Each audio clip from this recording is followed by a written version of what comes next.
మే 12వ తేదీ మా చెల్లి పుట్టినరోజు. ప్రతి సంవత్సరం ఎంతో సరదాగా నవ్వుతూ కేక్ కట్ చేసి జరుపుకునే ఈ రోజు, ఈసారి మాత్రం మా గుండెల్లో ఒక తీరని శూన్యాన్ని మిగిల్చింది. ఎందుకంటే ప్రాణంగా చూసుకునే మా చెల్లి ఈ రోజున మా మధ్య లేదు. మమ్మల్ని ఒంటరిని చేసి స్వర్గానికి వెళ్ళిపోయింది. ఒక చిన్న రోడ్డు ప్రమాదం మా జీవితాన్ని ఒక్కసారిగా చీకట్లోకి నెట్టేసింది. ఆ యాక్సిడెంట్ మాకు మిగిల్చిన బాధ, మా కుటుంబం అనుభవిస్తున్న నరకం మాటల్లో చెప్పలేనిది.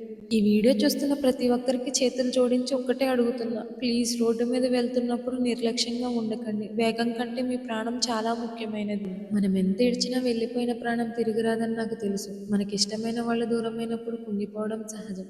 కానీ ఆ బాధను ఒక బాధ్యతగా మార్చుకొని వాళ్ళ పేరు మీద నలుగురికి ఉపయోగపడే పనులు చేసినప్పుడే వాళ్ళ ఆత్మకు శాంతి కలుగుతుందని నేను నమ్ముతాను. తనకి మేము ఇవ్వగలిగే నిజమైన నివాళి కన్నీళ్లు కాదు, 10 మందికి చేసే సాయం అని నా అభిప్రాయం. చివరిగా ఒక మాట, మరణం అనేది శరీరానికి కానీ ప్రేమకు మరియు జ్ఞాపకాలకు కాదు. మా చెల్లి ఎప్పటికీ మా గుండెల్లోనే జీవించి ఉంటుంది. హ్యాపీ బర్త్డే చెల్లి, వి మిస్ యూ.